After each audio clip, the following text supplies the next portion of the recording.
এখন তার সম্পর্কে কিছু আলোচনা। আলোচনা শব্দের মধ্যে লোচন আছে। লোচন, লোচন মানে চক্ষু উন্মিলিত করা। মানুষের অন্তর্চক্ষু উন্মিলিত করে তোলা, সেটা করতে গেলে তার দয়া ছাড়া সম্ভব না। আর নিজে আলোকিত না হলে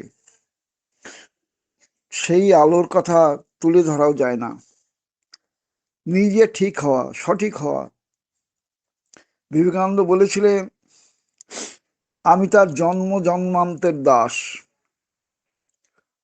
তিনি আমার উপরে যে কার্যভার অর্পণ করেছেন, সেটা পরিপালন করাই হলো আমার জীবনের ধর্ম। যতক্ষণ পর্যন্ত এই কার্য সমাধান করতে না পারছি, ততক্ষণ পর্যন্ত আমার বিশ্রাম নাই। আমাদের এই মনুষ্য জীবন কিন্তু তাই। আমরা পৃথিবীতে এসেছি একটা বিশেষ উদ্দেশ্য সাধনের জন্য, পরম পিতার বিশেষ উদ্দেশ্য সাধনের জন্য। আমাদের প্রত্যেকেরই জন্ম এই বিশেষ উদ্দেশ্য সাধন পালন যদি আমরা না করি, তাহলে তার প্রতি অকৃতজ্ঞতা প্রদর্শন করা হয়। তার সৃষ্টিতে এসে তার দয়ায় এই জীবন লাভ করে, তার দয়ায় এই পৃথিবীর আলো বাতাস জীবনীয় সম্বেগ তিনি যা দিয়েছেন, যে জীবনীয় সম্বেগ দিয়েছেন বলেই আমি চলতে পারছি, ফিরতে পারছি, কথা বলতে পারছি। সেই জীবনীয় সম্বেগকে যদি তার সেবায় না লাগাই, এই জীবনের চরম ব্যর্থতা। একজন প্রখ্যাত সাহিত্যিক তিনি ঠাকুরের কাছে এসে বলেছেন, ঠাকুর, সত্যানুসরণের একটা বাণী আপনি লিখেছেন, অভাবের পরিশ্রান্ত মন ধর্ম বা ব্রহ্ম জিজ্ঞাসা করে। কিন্তু ঠাকুর, আমি তো অভাবগ্রস্ত নই, তাহলে এই বাণীটা কি আমার ক্ষেত্রে প্রযোজ্য হবে? তখন ঠাকুর বলছেন, আপনি যদি অভাবগ্রস্ত না হন, তাহলে এই বাণীটা আপনার ক্ষেত্রে প্রযোজ্য নয়। তারপর ঠাকুর জিজ্ঞেস করলেন যে, দাদা, আপনি প্রদীপ দেখেছেন? প্রদীপ? হ্যাঁ ঠাকুর, প্রদীপ দেখেনি মানে? আমার বাড়িতে 12 মাসে 13 পার্বণ। তা আমার বাড়িতে তো প্রদীপেরই কারবার। তা ঠাকুর বলছেন, কি কি নিয়ে প্রদীপ? প্রদীপ মানে মাটির পাত্র হতে পারে, তামার পাত্র হতে পারে, বিভিন্ন অন্যান্য ধাতুতে হতে পারে প্রদীপ। আর প্রদীপের দুটো সলতে থাকে, তেল দেওয়া থাকে, তারপরে প্রদীপ প্রজ্বলিত করা হয়। ঠাকুর বলছেন, প্রদীপের অগ্নিকাণ্ড কোনোদিন দেখেছেন? তাহলে হ্যাঁ ঠাকুর, আমার পাশের বাড়ির একজন মা প্রদীপ জ্বালিয়ে তিনি প্রদীপের কাছে দাঁড়িয়েছিলেন অসতর্কভাবে, কিন্তু সেই প্রদীপের শিখা সেই মায়ের আঁচলে লেগে যায়। এইভাবে সেই মা সেই আগুনে দগ্ধ হন এবং শেষ পর্যন্ত তিনি চলে যান, মৃত্যুবরণ করেন। ঠাকুর বলছেন, প্রদীপের কিন্তু আর একটা জিনিস আছে। কি? প্রদীপের একটা কাঠি থাকে, সেই কাঠিটা নিয়ন্ত্রণী কাঠি। মাঝে মাঝে আগুন বাড়িয়ে দেওয়া হয়, আবার কমিয়ে দেওয়া হয়, কাঠি দিয়ে নিয়ন্ত্রণ করা হয়। আবার প্রদীপের অগ্নিকাণ্ড হয়, তাতে মৃত্যুবরণও হতে পারে। তার দাদা, আমাদের সব আছে, আমাদের কোনো কিছুর অভাব নাই। আমাদের টাকা পয়সা, অর্থ, ঐশ্বর্য, জ্ঞান, পাণ্ডিত্য, প্রভাব, প্রতিপত্তি সবই আছে, কিন্তু একটা নিয়ন্ত্রণী কাঠি যদি না থাকে, তাহলে এই প্রদীপের যেমন অগ্নিকাণ্ড হয়ে মৃত্যু হয়, তেমনি কিন্তু আমাদের জীবনে ঘটতে পারে। তখন সেই দাদা, তিনি এক সাহিত্যিক ছিলেন, তিনি সাহিত্য সভায় বলতে উঠে বলেছিলেন, আসলে আমরা সবাই অভাবগ্রস্ত, অভাব নেই এমনতর মানুষ নেই, প্রত্যেকের এক একটার অভাব। এই অভাবটা কি করে হয়? ঠাকুর বলছেন, ভাবহারা, যারা ভাবহারা তাদেরই অভাব। আর অভাব কি করে যায়? ভাবহারা হৃদয়ে অভাব থাকে না। এই মূল হলো ভাব, ইষ্টভাব। ইষ্টভাব আসবে কি করে? পরম ভাবুক তিনি, মহাভাবুক তিনি, মানুষের অন্তরে ভাব সৃষ্টি করবার জন্য তিনি যুগে যুগে ধরনের ধূলিতে আবির্ভূত হন। সেই ভাবির সাথে ভাব না করলে অভাব যায় না। ঠাকুর বলতেন, ভাবির সাথে না করলে ভাব, অভাব কিরে যায়। ডাইনি অভাব বক্ষ চেপে রক্ত চুষে খায়। ঠাকুর বলছেন, ভাবছ বসে চলবে কিসে, তুমি ভাববার কে? যার ভাবনা ভাবছেন তিনি, তুমি ভাবো তাকে। তাই আমরা ভাবি, কিন্তু যিনি মহাভাবুক, তিনি এসেছেন ভাব সৃষ্টি করবার জন্য। আমরা যদি তার ভাবে ভাবিত না হই, তার চলা যদি জীবনটাকে উৎসর্গ না করি, তাহলে কিন্তু আমাদের জীবনে কোনোদিন অভাব যাবে না, দুঃখ কষ্ট যাবে না। ঠাকুর, আমার জীবনে বহু দুঃখ, বহু জ্বালা, বহু যন্ত্রণা। ঠাকুর বলছেন, দুঃখ মাঝে মাঝে থাকা ভালো। দুঃখ না থাকলে মনটা অহংকার শূন্য হয় না। দুঃখের সময় মনটা নরম থাকে, মেল্টিং কন্ডিশন অফ ইগো, অহংকার দ্রবীভূত থাকে। সেই সময় যারা শুভ সংস্কার সম্পন্ন ব্যক্তি, যারা, তারা সেই সময় মনে করে যে আমি এই দুঃখটা পাচ্ছি কেন, এই দুঃখ পাওয়ার কারণটা কি? নিশ্চিত আমার চলার ত্রুটি আছে। আর এইভাবে তাদের মধ্যে আত্মবিশ্লেষণ হয়। আত্মবিশ্লেষণের মধ্যে দিয়ে তাদের মধ্যে আত্মসংশোধন ঘটে। তাই দুঃখটা মানুষের জীবনে দরকার।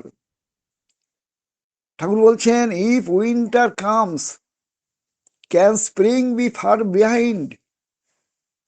যদি শীতকাল আসে, তাহলে বসন্তকাল কিন্তু খুব শীঘ্রই আসে। শীতের পরেই বসন্ত। তাই দুঃখ যেমন মানুষের জীবনে আসে, দুঃখের পরে সুখও আসে, আবার সুখের পরে দুঃখ আসে। এইভাবে চক্রবাত পরিবর্তন হচ্ছে সুখ এবং দুঃখের মধ্যে দিয়ে। তাই দুঃখের কথা বলো না আর, সুখের কথা বলো না আর। বুঝেছি সুখ কেবল ফাঁকি, দুঃখেই আছি আছি ভালো, দুঃখেই আমি ভালো থাকি। কবির কথা। সিসি বড্ডা তিনি বলতেন, আমি প্রতিদিন নিজের জন্য দুঃখ প্রার্থনা করি প্রভুর কাছে, আর অন্যের জন্য সুখ, শান্তি, উন্নতি প্রার্থনা করি। দুঃখের প্রার্থনা কে কেউ কি করে? তখন সিসি বড়দা বলেছিলেন, যেখানেই দুঃখ সেখানেই তো দুঃখ হরণ, যেখানেই বিপদ সেখানেই বিপদ তারণ। আচার্যদেব বলেন, তিনি বলেন যে আমি চাই মানুষের জীবনে কিছু কিছু দুঃখ আসুক, জ্বালা যন্ত্রণা আসুক। এই দুঃখ জ্বালা যন্ত্রণা থাকলে ঠাকুরের কথা মনে পড়বে, ঠাকুরের কথা স্মরণে থাকবে, ঠাকুরকে নিয়ে সে চিন্তা করবে। এই ঠাকুর প্রাপ্তির জন্য মাঝে মাঝে দুঃখ জ্বালা দরকার। তাই আমরা মাঝে মাঝে বিচলিত হই। এই বিচলিত হওয়া অবস্থা চলবে না। আমার যা আছে, আমি যা পেয়েছি, সবকিছুর মধ্য দিয়ে আমি তাকে নিয়ে চলবো। আজকে এই জীবনের আমাদের পরম সম্পদ দয়ালকে পেয়েছি। দয়াল, তার দয়া, দয়া দিয়ে হবে গোমর জীবন ধুতে। দয়া মানে দিয়ে পাওয়া। যত আমরা তার চরণে আমরা সবকিছু দিতে পারবো, তত তার দয়াটা আমরা বুঝতে পারবো। ঠাকুরকে ঠাকুর, এই যে আমাদের মধ্যে পরশ্রী কাতরতা, এই পরশ্রী কাতরতা আমাদের কিভাবে দূর হবে? ঠাকুর বলছেন, তুমি যখনই বুঝবে পরের শ্রী তোমার শ্রীর একমাত্র পথ, পরের মঙ্গল তোমার মঙ্গলের একমাত্র পথ, তখনই পরশ্রী কথাটা কেটে যাবে। পরের ভালো না করো তো নিজের ভালো হবে কিসে? পরস্পরের ভালো করা, এই তো ভালো হবার দেশে। সবার বড় করবি যতই, ততই বড় হবি তুই। বড় হবার একটাই পথ, এই ছাড়া আর নেই কো দুই। একজন ঠাকুর, দিন দিন নিত্য প্রয়োজনীয় জিনিসের দাম আকাশ ছোঁয়া বেড়ে যাচ্ছে। ঠাকুর বলছেন, যেদিন প্রত্যেকটা মানুষের কাছে নিত্য প্রয়োজনীয় হয়ে উঠবে, ঠিক সেই দিনই নিত্য প্রয়োজনীয় জিনিসের দাম কিন্তু আকাশ ছোঁয়া হবে না। যেদিন মানুষ মানুষের জন্য ভাববে, বুঝবে, মানুষ মানুষের জন্য একটু সহানুভূতি কি দিতে পারে না, এই সহানুভূতি আজ আমাদের সব আছে, সহানুভূতি নেই। আজকে প্রেমহীন সমাজ ডুকরে ডুকরে কাঁদছে।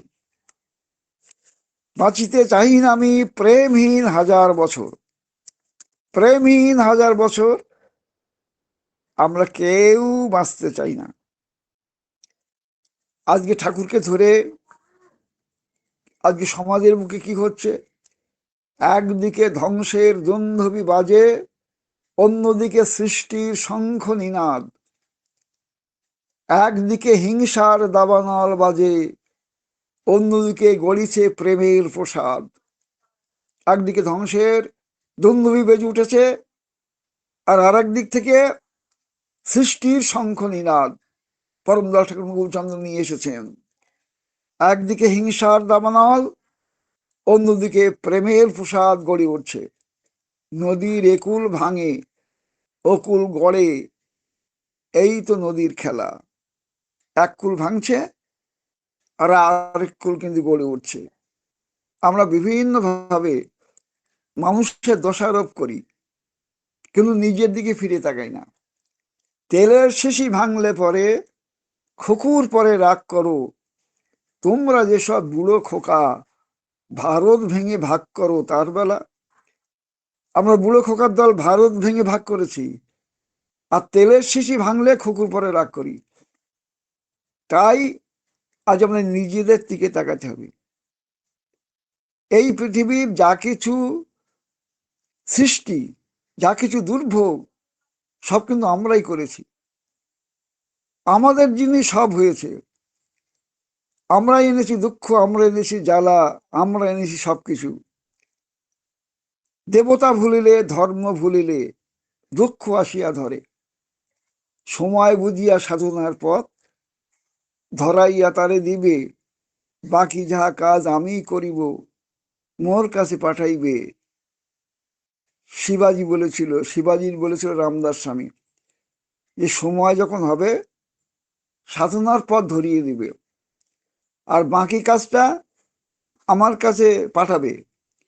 দীক্ষা দিয়ে তাকে বলতে হবে, এখন তোমার দীক্ষা সম্পূর্ণ হয়নি, তুমি তার স্থানে যাবে, একবার তীর্থস্থানে যাবে, তার লীলাস্থলে যাবে, দেওঘরে যাবে। সেখানে না গেলে দীক্ষাটা সার্থক হবে না। সেখানে গেলে বাকি কাজটা তিনি কিন্তু পরিপূরণ করে দেবেন। এটাই হচ্ছে জীবনের ধর্ম। একজন মা এসে ঠাকুরের কাছে বলেন, ঠাকুর, ভাইয়ের সংসারে আছি, ভাইয়ের সংসারে গলগ্র হয়ে দিন কাটাচ্ছি। ঠাকুর বলছে, তুমি গলগ্র হয়ে দিন কাটাচ্ছ কেন? তুমি গল বিগ্রহ হয়ে উঠতে পারছো না কেন? গলগ্রহ না, গল বিগ্রহ হয়ে ওঠো। তোমার সেবা দিয়ে, তোমার মমতা দিয়ে, তোমার ভালোবাসা দিয়ে তুমি যদি গল বিগ্রহ না উঠতে না পারো, তাহলে তোমার জীবনের সার্থকতা কোথায়? সুশীলা মা বলে একজন মা, তার মনটা খুব খারাপ সংসারে অশান্তির জন্য। ঠাকুর বলছেন মনটা খারাপ কেন, ওটা ভাবতেও নেই, ওই নিয়ে চিন্তা করতেও নেই। সকল সময় মনে করতে হয় আমি ভালো আছি, আমি সুখী আছি। তারপর বললেন তুই কি কি রেঁধেছিস আজ দুপুরবেলা? তখন সুশীলা মা বললেন, ঠাকুর আজকে দুপুরবেলা লাউয়ের ঘন্ট, বড়ির ঝোল আর পালঙের চচ্চড়ি রেঁধেছি। ঠাকুর বলছেন বাহ, অপূর্ব, সত্যম শিবম সুন্দরম। এই তিনটি জিনিস, লাউয়ের ঘন্ট, বড়ির ঝোল, পালঙের চচ্চড়ি, এগুলো নিরামিষ আহার যারা করে তাদের কাছে সত্যম শিবম সুন্দরের মতন। শোন, জীবনটাই একটা আর্ট, রান্নাটাও আর্ট, হাঁটাটাও আর্ট, বসাটাও আর্ট, ঘুমটাও আর্ট, জীবনের সবকিছুই আর্ট। তোমাকে জীবনের সমস্ত বিষয়ে আর্টিস্ট হতে হবে। You should be greatest artist in every movements of life. জীবনের প্রতিটি ক্ষেত্রে তোমাকে এই আর্টিস্ট হতে হবে। আর আর্টিস্ট হতে গেলে তোমাকে জীবনের যিনি চরম আর্টিস্ট, পরম আর্টিস্ট, তার কাছে যেতে হবে। তুমি যদি ম্যাথামেটিক্স শিখতে চাও, you must go to the mathematician. ম্যাথামেটিশিয়ানের কাছে যেতে হবে। তুমি যদি নিয়ন্ত্রণ চাও, জীবনের নিয়ন্তা যিনি, তার কাছে যেতে হবে। তার কাছে গেলেই জীবনটা সার্থক হবে। আজ আচার্য পরম্পরা, তিনি আমাদের সেই শিক্ষাটা তিনি আমাদের দিচ্ছেন। একটা কথা আছে, ছেলেকে শেখাচ্ছে মা, মাই হেড। মাই হেড মানে আমার মাথা। বলছে মাই হেড মানে আমার মাথা, মাই হেড মানে আমার মাথা। ছেলে বুঝতে পারছে না। ছেলে মা যেহেতু শেখাচ্ছে মাই হেড মানে আমার মাথা, ছেলে বলছে মাই হেড মানে মার মাথা, মাই হেড মানে মার মাথা। বাবা সেখানে ছিল, বাবা দেখছে ছেলে ভুল করছে। বাবা বলছে এই খোকা, মাই হেড মানে মার মাথা না, মাই হেড মানে আমার মাথা। ছেলে বুঝতে না পেরে মনে করলো যে বাবা যেহেতু বলছে মাই হেড মানে বাবার মাথা, মাই হেড মানে বাবার মাথা। এইবার সেখানে প্রাইভেট টিউশনি করতে আসে, শেষই বলছে এই খোকা, তুই ভুল বলছিস কেন? মাই হেড মানে বাবার মাথাও না, মাই হেড মানে মার মাথাও না, মাই হেড মানে আমার মাথা। ছেলে মনে করলো মাই হেড মানে মাস্টারের মাথা, মাই হেড মানে মাস্টারের মাথা, মাই হেড মানে মাস্টারের মাথা। ঘরে একটা চাকর ছিল, সে মনে করলো যে একবার মার মাথা, একবার বাবার মাথা, একবার মাস্টার মাথা বলছে, এগুলো একসাথে সব মিলিয়ে বলি। সে বলল খোকা বাবু বলো মাই হেড মানে গোষ্ঠীর মাথা। তখন বলে মাই হেড মানে গোষ্ঠীর মাথা, মাই হেড মানে গোষ্ঠীর মাথা। এইরকম পরিস্থিতি। এইবার সেই বাড়িতে পুজো করতে এসেছে পুরোহিত। পুরোহিত দেখলো কিভাবে শেখাতে হয় এরা কেউ জানে না। তাই একবার বলছে মার মাথা, একবার বলছে বাবার মাথা, একবার বলছে মাস্টারের মাথা, এরকম বলছে। কিভাবে শেখাতে হবে? তখন সে কি করলো পুরোহিত, তিনি তার হাতটা ধরল, হাতটা ধরে বলে এই হাতটা, বলে সেই ছেলের মাথায় দিল, বলে মাথায় রাখ। মাথায় রাখলো। বল এটা কার, কার মাথা বল। তা বলছে আমার মাথা। তাহলে মাই হেড মানে আমার মাথা। সে তখন বুঝতে পারলো, ওই হাতে কলমে শেখালো বলে, হাতে কলমে শেখালো বলে বুঝলো মাই হেড মানে আমার মাথা। তাই জীবন যজ্ঞের পুরোহিত হলেন আচার্য। জীবনে আচরণ করে করে তিনি শেখান। তাই আচার্য কেন্দ্রিক চলন যদি না হয়, তাহলে ধর্মকে বুঝতে পারবো না, জীবনকে বুঝতে পারবো না। তাই সেই মহাজ্ঞানী মহাজন আজকে আমাদের নিয়ন্তা, আচার্য পুরুষ মহাজ্ঞানী মহাজন যে পথে করিয়া গমন হয়েছেন প্রাতঃস্মরণীয়, সেই পথ লক্ষ্য করি, স্বীয় কীর্তি ধরা ধরি, আমরাও হব বরণীয়। জয় গুরু।